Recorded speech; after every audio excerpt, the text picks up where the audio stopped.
Caitlin Clark, let it be known, she does not like this Stephanie White offense, how these players in the WNBA don't even know where to move or how to move or where to cut. And that leads to a lot of her turnovers. And she also states how much she misses Lisa Bluder. And I think all of us Indiana Fever Caitlin Clark fans prefer if Lisa Bluder was the head coach of the Indiana. Forget the hard fouls and the on-court rivalries. The biggest war Caitlin Clark is fighting right now is against her own coach's playbook. Stephanie White isn't just coaching a rookie, she's putting a generational talent in a chokehold, demanding she play a safe, rigid style that goes against every instinct that made her a star. And the moment this quiet conflict exploded was when Clark, on the verge of a historic triple-double, was shockingly benched for 2 simple turnovers. This wasn't just a bad coaching move, it was a message, and it reveals a deeply troubling philosophy that could derail the most exciting player in the league before she even gets started. I mean, what's going on here? And I'm sorry, but if Stephanie White's supposed to be this all-world coach, you're not going to show up to a game against the Phoenix Mercury with DeWanna Bonner playing on the other side after what she did to the Indiana Fever franchise, and you show up there and somehow the team is lifeless. Sophie Cunningham coming back to Phoenix and the team is lifeless. That is the coach. To understand the crisis in Indiana, you have to understand where Caitlin Clark came from. At Iowa, under coach Lisa Bluder, she wasn't just a player, she was a phenomenon. Bluder didn't give Clark a playbook. She gave her the keys to a Ferrari and a full tank of gas, and simply told her to drive. The offense was built around her vision, her audacity, and her willingness to take shots no one else would dare. It was a system of trust and freedom, where a risky pass was seen not as a potential error, but as the potential start of a game-changing highlight. Sums up why I can't stand Stephanie White as a basketball coach for Caitlin Clark. I don't think that Stephanie White is a bad coach. Don't get it twisted. She's not a bad coach at all. I just don't think she's the right coach for Caitlin Clark. So let's take a listen to this right here. This was on the podcast with Super. But I think that's even been something like me and Steph have always talk about when we go and watch film, and even that New York game where I played really, really well. Obviously scored a lot of points. I think I had 9 assists or 10 assists that game. She was a rebound and assist off a 32-point triple-double. And is the only reason her team's in the game. Clark was unleashed, and she rewrote the record books because of it. But when she arrived at the Indiana Fever, the Ferrari was taken away, and she was handed the keys to a sensible sedan with a strict manual and a backseat driving instructor. The free-flowing, high-octane offense she mastered was replaced by a rigid, cautious system under coach Stephanie White, a system that feels less like basketball and more like a set of traffic laws designed to prevent any and all excitement. Man, it's just going to be interesting to see her come back and see this team fully go full circle around their set leader, and I'm still banking on it being Caitlin Clark. Without Caitlin Clark, they had 19 in the one game and 16 in their previous game without CC even playing. This simmering tension finally boiled over in a game against the New York Liberty. Clark was having a masterpiece of a game. She was scoring, dishing out assists, and grabbing rebounds, putting the team on her back and keeping them competitive. She was 1 rebound and 1 assist, shy of a historic 30-point triple-double. She was electric, the player everyone had paid to see. Then the fourth quarter happened. Clark, trying to make a play, committed 2 turnovers. Not 10, not 5, 2. My precious Cece, she was upset. She didn't say nothing, no smiling, walked off, not looking at no cameras. I'm talking about, you can tell it's all on her face. She got it in her mind. But look, I need y'all to understand. That was so embarrassing and pathetic, and the teamwork was not there. But I remember Jordan had got hurt his second year. He didn't come back into playoffs, and that playoff series was legendary. He scored 63 points in one game, but he still lost though. In the high-pressure final minutes of a close game, it happened. And Stephanie White's reaction was immediate and shocking. She yanked her star player from the game. Not for a quick chat, not to calm her down, but for good. Clark was benched, left to watch the final, crucial moments from the sideline, like a player being punished. The message was sent, loud and clear, for the whole world to see. In this system, even a hint of imperfection from the rookie would not be tolerated. The Stephanie White offense compared to what she was doing at Iowa when she took over the world. Let's take a look. At the college, like it was very similar. Like all out attack, like we're known to have like 5 shooters on the floor at all time. Like we played with really good floor spacing, and at Iowa it was the same way. Like 4 people were on the floor that could shoot at the same time. Then obviously we usually played with a true post, but they rarely missed too. Like Mon never missed. Like Hannah Stolke was tremendous when I was there too, and even our backup post players. Like I always think about like how Coach Bluter like ran practices and things, and like I'm very fortunate looking back and like now going to like watch other colleges practices and things like that. Like she really like was so intentional about like making sure everyone was on the same.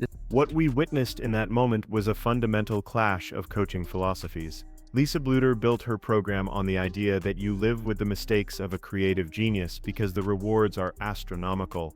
She knew that for every risky pass that went awry, there were 3 more that would become dazzling assists. Bluter understood that confidence is a muscle, and you strengthen it by letting players work through their errors, not by punishing them for having the courage to try. Stephanie White's approach is the polar opposite. In over 10 years, and Caitlin Clark has something to do with that, man. They was 8-5 with Caitlin. At the end of the day, no matter how many games they win, they lost more games without Caitlin Clark playing. Like, so everybody argument that Caitlin Clark is the Achilles heel, Caitlin Clark is this and that, your argument is obsolete, bro. They will forever have that notion on their that blemish on there. Now, if they would have won more games, lost less, then you might have had something. It's don't make a mistake basketball, a philosophy rooted in fear. The primary goal isn't to score, it's to avoid error. It's the basketball equivalent of playing not to lose, which is a death sentence for a player like Clark, who is wired to play to win. This cautious style stifles creativity, muzzles instinct, and turns the art of basketball into a rigid, predictable science experiment. It's a system that doesn't build confidence, it surgically removes it. Still lost though. But at the end of the day, he fought.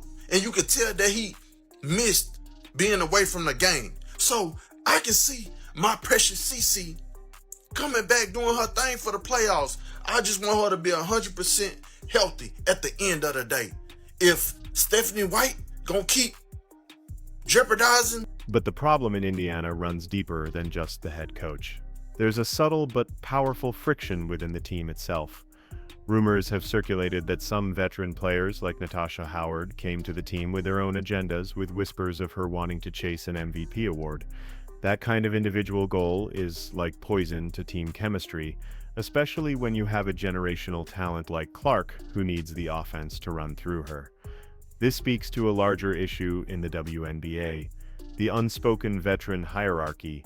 Rookies, no matter how talented, are often on a much shorter leash.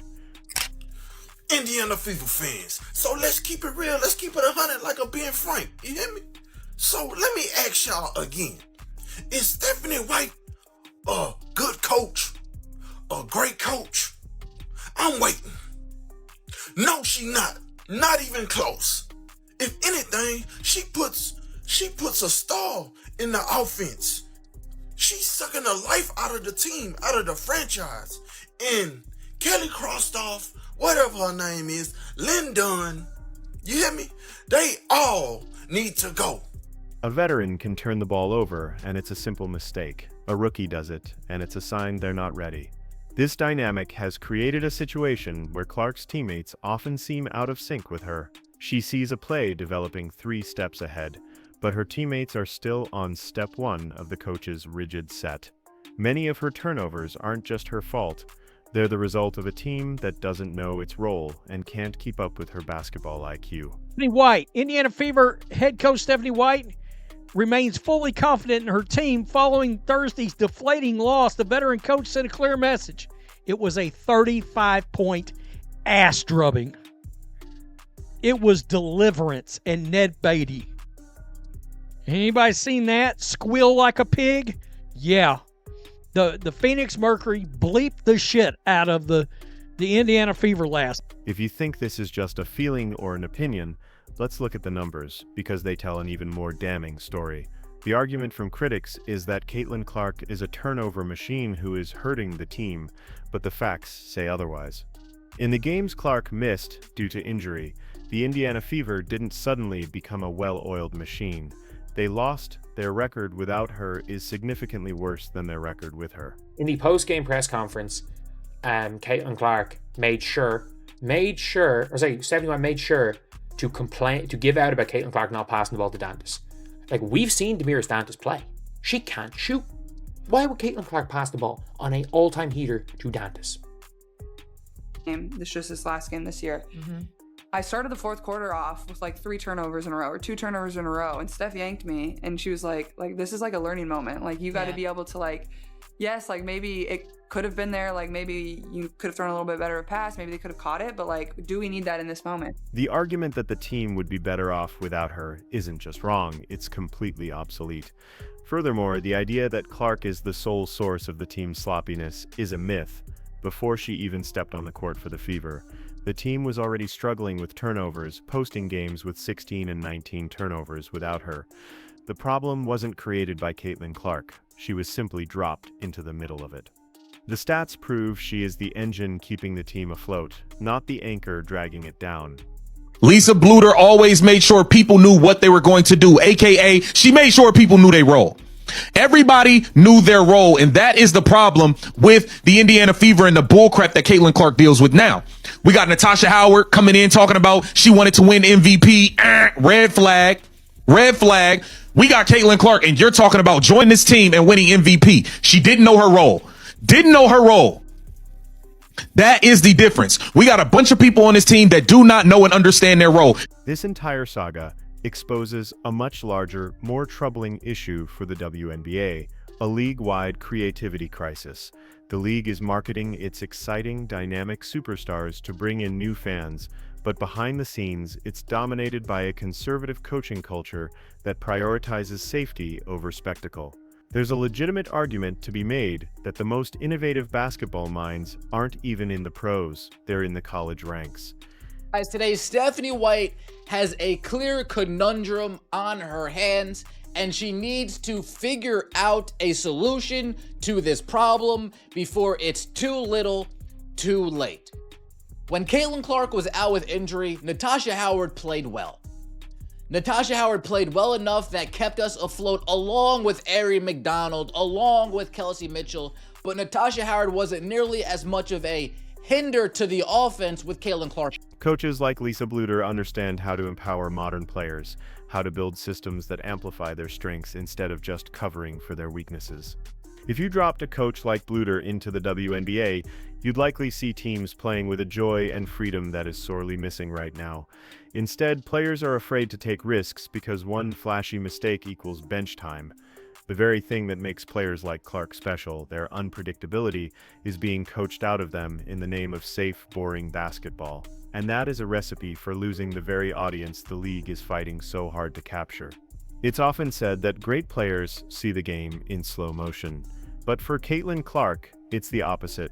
She sees the game in fast forward, while everyone around her seems to be stuck on buffer. This isn't just about talent, it's about a basketball IQ so advanced that it creates a chasm between her and her teammates. Many of her so-called bad turnovers are not lazy passes, they are brilliant passes thrown to a spot where a teammate should have been. She anticipates cuts that never happen and sees passing lanes that her teammates don't have the vision to fill. She's a chess grandmaster being forced to play with checkers pieces, and her frustration is visible. A system like Stephanie White's only makes this worse. It trains players to be robotic, to follow a script, which is the exact opposite of the intuitive, free-flowing game Clark has mastered. She isn't just playing against the other team, she's playing against the limitations of her own team's offensive imagination. And then there's the most insulting justification of all, the idea that Stephanie White is protecting Caitlin Clark by benching her. Protecting her from what, exactly? From making mistakes? From learning? From being great? This isn't protection, it's a ruse. True protection for a young superstar isn't yanking them off the court at the first sign of trouble. Real protection is what Lisa Bluter did, empowering a player with so much confidence that the fear of failure disappears. Benching a player for trying to make a game-winning play doesn't teach them a lesson. It teaches them to be timid. It's an act of confidence sabotage, clipping a player's wings and telling them not to fly too high. Clark is a warrior who thrives under pressure. She doesn't need to be shielded from it. This protection narrative is a convenient excuse for a coach who prefers control over brilliance and safety over victory. Caitlin Clark now stands at a dangerous crossroads, and her future, along with the WNBA's, hangs in the balance. The narrative has been twisted into a question of whether she can adjust to the professional game. But the real question is far more profound. Is the WNBA willing to adjust to a player like her? She is a generational offensive force being asked to play in a system that treats offense like a liability. She is a basketball artist being handed a paint-by-numbers kit. Every time she's benched for trying to create, every time her instincts are punished, the league sends a chilling message to its most exciting players: don't be different, don't be special, just fit in. The Indiana Fever and the WNBA at large have a choice to make. They can continue to put their brightest star in a box, or they can finally hand her the keys and let her drive. Because no one buys a ticket to see a Ferrari sit in traffic,